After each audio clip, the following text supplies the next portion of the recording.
ನಾಳೆಯಿಂದ 10 ದಿನಗಳ ಕಾಲ ವಿಧಾನಮಂಡಲದ ವಿಶೇಷ ಅಧಿವೇಶನ ನಡೆಯೋದಕ್ಕಿದೆ. ನಾಳಿನ ವಿಶೇಷ ಅಧಿವೇಶನದಲ್ಲಿ ಆಡಳಿತ ಪಕ್ಷ ಮತ್ತು ವಿಪಕ್ಷಗಳ ಮಧ್ಯೆ ಸಂಘರ್ಷ ನಡೆಯೋದು ಖಚಿತ ಅನ್ನೋ ರೀತಿಯಲ್ಲಿ ಇನ್ನು ರಾಜ್ಯಪಾಲರ ಭಾಷಣದ ಬಗ್ಗೆಯೂ ಕೂಡ ಇಲ್ಲಿ ಕುತೂಹಲ ಇದೆ. ನಾಳೆಯ ಭಾಷಣದಲ್ಲಿ ಜಿ ಕಾಯ್ದೆಯನ್ನು ಉಲ್ಲೇಖಿಸೋ ಸಾಧ್ಯತೆಗಳಿದ್ದಾವೆ. ಕೇಂದ್ರದ ವಿರುದ್ಧ ಟೀಕೆಯ ಭಾಷಣವನ್ನ ರಾಜ್ಯಪಾಲರು ಓದ್ತಾರಾ ಅನ್ನೋದು ಪ್ರಶ್ನೆ ಇದೆ. ತಮಿಳುನಾಡಿನ ರಾಜ್ಯಪಾಲರು ಅರ್ಧಕ್ಕೆ ಎದ್ದು ಹೋದರು ಭಾಷಣ ಮಾಡದೆ. ಕೇರಳದ ರಾಜ್ಯಪಾಲರು ಕೇಂದ್ರ ಸರ್ಕಾರವನ್ನ ಟೀಕಿಸಿದಂತ ವಾಕ್ಯಗಳನ್ನು ಓದಲೇ ಇಲ್ಲ. ನಾಳೆ ವಿಶೇಷ ಅಧಿವೇಶನ ಆರಂಭ ಆದಾಗ ಅಂದ್ರೆ ಜಂಟಿ ಸದನವನ್ನ ಉದ್ದೇಶಿಸಿ ರಾಜ್ಯಪಾಲರು ಭಾಷಣ ಮಾಡೋದಕ್ಕಿದೆ. ಅಂದ್ರೆ ವರ್ಷದ ಮೊದಲ ಅಧಿವೇಶನದಲ್ಲಿ ಜಂಟಿ ಅಧಿವೇಶನ ಉದ್ದೇಶಿಸಿ ರಾಜ್ಯಪಾಲರು ಮಾತನಾಡಬೇಕು. ರಾಜ್ಯಪಾಲರ ಭಾಷಣವನ್ನ ರೆಡಿ ಮಾಡೋದು ಸರ್ಕಾರ ಈಗ ಕೇಂದ್ರ ಸರ್ಕಾರದ ವಿರುದ್ಧ ಜಿ ಕಾಯ್ದೆಯಲ್ಲಿ ಕೇಂದ್ರ ಸರ್ಕಾರದ ವಿರುದ್ಧ ಆಕ್ರೋಶ ವ್ಯಕ್ತಪಡಿಸ್ತಾ ಇದೆ ಕಾಂಗ್ರೆಸ್ ಸರ್ಕಾರ. ರಾಜ್ಯಪಾಲರ ಭಾಷಣದಲ್ಲೂ ಕೂಡ ಅದನ್ನು ಉಲ್ಲೇಖಿಸುವಂತ ಸಾಧ್ಯತೆಗಳಿದ್ದಾವೆ. ಕೇಂದ್ರ ಸರ್ಕಾರವನ್ನ ಟೀಕಿಸುವಂತ ವಾಕ್ಯಗಳನ್ನ ಅಥವಾ ಟೀಕಿಸಿ ಇರಬಹುದಾದಂಥ ವಾಕ್ಯಗಳನ್ನ ರಾಜ್ಯಪಾಲರು ಓದ್ತಾರಾ ಅನ್ನೋ ಪ್ರಶ್ನೆ. ತಮಿಳುನಾಡು ಮತ್ತು ಕೇರಳದ ರೀತಿಯಲ್ಲಿ ಆಗತ್ತಾ ಅನ್ನೋ ಕುತೂಹಲ.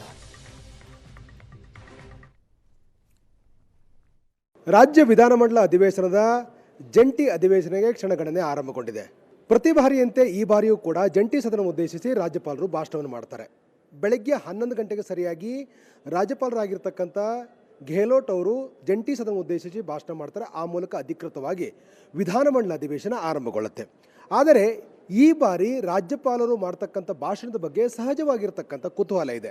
ಯಾಕೆ ಅಂತಂದರೆ ನೆರೆ ರಾಜ್ಯಗಳಲ್ಲಿ ಆಗಿರ್ತಕ್ಕಂಥ ವಿದ್ಯಮಾನವನ್ನು ಗಮನಿಸ್ತಾ ಇದ್ದರೆ ಒಂದು ಕಡೆ ತಮಿಳುನಾಡು, ಇನ್ನೊಂದು ಕಡೆ ಕೇರಳ ರಾಜ್ಯದಲ್ಲಿ ರಾಜ್ಯಪಾಲರ ಆ ನಡೆಯನ್ನು ಗಮನಿಸ್ತಾ ಇದ್ದರೆ ಕರ್ನಾಟಕದಲ್ಲೂ ಕೂಡ ರಾಜ್ಯಪಾಲರು ಭಾಷಣವನ್ನು ಓದುವ ಸಂದರ್ಭದಲ್ಲಿ ಯಾವ ತೀರ್ಮಾನ ಮಾಡ್ತಾರೆ ಅಂತಕ್ಕಂಥ ಸಹಜವಾದಂಥ ಕುತೂಹಲ ಎಲ್ಲರಲ್ಲೂ ಕೂಡ ಇದೆ. ಯಾಕೆಂತಂದರೆ ಈ ಬಾರಿ ಈ ಅಧಿವೇಶನ ಕರೆದಿರ್ತಕ್ಕಂಥದ್ದೇ ಕೇಂದ್ರ ಸರ್ಕಾರ ತಂದಿರತಕ್ಕಂಥ ಏನು ವಿಬಿಜಿ ಗ್ರಾಮ್ಜಿ ಏನು ಯೋಜನೆ ಇದೆ ಆ ಯೋಜನೆ ವಿರೋಧಿಸಬೇಕು ಅಂತಕ್ಕಂಥ ನಿರ್ಣಯವನ್ನು ಮಾಡಲಿಕ್ಕೆ ಈ ಅಧಿವೇಶನ ಕರೆದಿರ್ತಕ್ಕಂಥದ್ದು. ಹಾಗಾಗಿ ಈ ಅಧಿವೇಶನದಲ್ಲಿ ಬಹಳ ಪ್ರಮುಖವಾಗಿ ರಾಜ್ಯಪಾಲರು ಮಾಡ್ತಕ್ಕಂಥ ಭಾಷಣದಲ್ಲಿ ಆ ಒಂದು ವಿಚಾರ ಅಂದರೆ ಕೇಂದ್ರ ಸರ್ಕಾರದ ನಿರ್ಧಾರವನ್ನು ಟೀಕಿಸ್ತಕ್ಕಂಥ ಅದನ್ನು ಖಂಡಿಸ್ತಕ್ಕಂಥ ನಿರ್ಣಯವನ್ನು ಒಳಗೊಳ್ಳುವಂತೆ ಆ ಒಂದು ಪದವನ್ನು ಪ್ರಸ್ತಾಪ ಮಾಡಿದ್ದಾರೆ ಅಂತಕ್ಕಂಥದ್ದು ಈಗ ತಿಳಿದು ಬರ್ತಾ ಇರುವಂಥ ಮಾಹಿತಿ. ಆ ಒಂದು ಪ್ರಸ್ತಾಪವನ್ನು ರಾಜ್ಯಪಾಲರು ಓದ್ತಾರಾ ಓದಲ್ವ ಅಂತಕ್ಕಂಥ ಸಹಜವಾದಂಥ ಕುತೂಹಲ ಇದೆ. ಸರ್ಕಾರ ಸಿದ್ಧಪಡಿಸ್ಕೊಂಡಿರ್ತಕ್ಕಂಥ ಏನು ಭಾಷಣ ಇರ್ತದೆ ಅದನ್ನು ರಾಜ್ಯಪಾಲರು ಓದಬೇಕು ಅಂತಕ್ಕಂಥದ್ದು ಇರ್ತಕ್ಕಂಥ ನಿಯಮ ಅನ್ನುವಂಥ ಮಾತನ್ನು ಸಭಾಪತಿ ಆಗಿರ್ತಕ್ಕಂಥ ಬಸವರಾಜ ಹೊರಟ್ಟಿ ಸೇರಿದಾಗೆ ಪ್ರಮುಖರು ಹೇಳ್ತಾ ಇದ್ದಾರೆ. ಆದರೆ ರಾಜ್ಯಪಾಲರು ಸರ್ಕಾರ ಕೊಟ್ಟಿರ್ತಕ್ಕಂಥ ಏನು ಭಾಷಣವನ್ನು ಓದ್ಬೋದು, ಓದದೇ ಇರ್ಬೋದು, ಕೆಲವೊಂದಷ್ಟು ಬದಲಾವಣೆಗಳನ್ನು ರಾಜ್ಯದ ಮುಖ್ಯ ಕಾರ್ಯದರ್ಶಿಯ ಮೂಲಕ ಮಾಡಲಿಕ್ಕೆ ಅವಕಾಶಗಳಿದೆ ಅಂತಕ್ಕಂಥ ಮಾತನ್ನು ಇನ್ನೊಂದು ವರ್ಷ ಇರತಕ್ಕಂಥ ಹಿನ್ನೆಲೆಯಲ್ಲಿ ರಾಜ್ಯಪಾಲರಾಗಿರ್ತಕ್ಕಂಥ ಗೆಹ್ಲೋಟ್ ಅವರು ರಾಜ್ಯ ಸರ್ಕಾರ ಸಿದ್ಧಪಡಿಸ್ಕೊಟ್ಟಿರ್ತಕ್ಕಂಥ ಈ ಒಂದು ಭಾಷಣವನ್ನು ಓದ್ತಾರಾ ಇಲ್ವ ಅಂತಕ್ಕಂಥ ಸಹಜವಾದ ಕುತೂಹಲ ಎಲ್ಲರಲ್ಲೂ ಕೂಡ ಇದೆ. ಹಾಗಾಗಿ ನಾಳೆ ರಾಜ್ಯಪಾಲರು ಈ ಭಾಷಣವನ್ನು ಓದಲಿಕ್ಕೆ ಮುಂದಾಗ್ತಾರಾ ಅಥವಾ ವಿಬಿಜಿ ಗ್ರಾಮ್ಜಿ ಯೋಜನೆಗೆ ಸಂಬಂಧಪಟ್ಟ ಹಾಗೆ ರಾಜ್ಯ ಸರ್ಕಾರ ಪ್ರಸ್ತಾಪ ಮಾಡಿರ್ತಕ್ಕಂಥ ವಿವರಗಳನ್ನು ಬಿಟ್ಟು ಭಾಷಣವನ್ನು ಓದ್ತಾರಾ ಸಹಜವಾಗಿರ್ತಕ್ಕ ಕುತೂಹಲ ಎಲ್ಲರಲ್ಲೂ ಕೂಡ ಇದೆ. ಈ ಹಿಂದೆಯೂ ಕೂಡ ರಾಜ್ಯಪಾಲರ ಭಾಷಣ ಬೇರೆ ಬೇರೆ ಕಾರಣಕ್ಕಾಗಿ ಒಂದಷ್ಟು ಗೊಂದಲ ಆಗಿರ್ತಕ್ಕಂಥ ಇತಿಹಾಸವೂ ಕೂಡ ಕರ್ನಾಟಕ ವಿಧಾನಸಭೆಯಲ್ಲಿದೆ. ಹಾಗಾಗಿ ನಾಳೆ ರಾಜ್ಯಪಾಲರಾಗಿರ್ತಕ್ಕಂಥ ಗೆಹ್ಲೋಟ್ ಅವರು ಮಾಡ್ತಕ್ಕಂಥ ಭಾಷಣ ಆ ಮೂಲಕ ಜಂಟಿ ಸದನದಲ್ಲಿ ಉದ್ದೇಶಿಸಿ ರಾಜ್ಯಪಾಲರ ಭಾಷಣದಲ್ಲಿ ಪ್ರಸ್ತಾಪ ಆಗ್ತಕ್ಕಂಥ ವಿಚಾರಗಳು ಮತ್ತು ಸರ್ಕಾರದ ಸಿದ್ಧಪಡಿಸಿಕೊಟ್ಟಿರ್ತಕ್ಕಂಥ ಭಾಷಣದ ಪ್ರತಿ ಇವೆಲ್ಲವೂ ಕೂಡ ಸಹಜ ಕುತೂಹಲ ಕಾರಣವಾಗಿದೆ.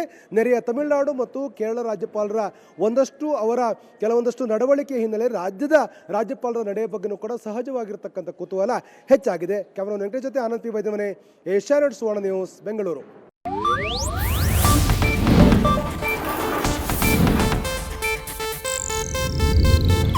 ಇದು ಏಷ್ಯಾನೆಟ್ ನ್ಯೂಸ್ ನೆಟ್ವರ್ಕ್ ಪ್ರಸ್ತುತಿ.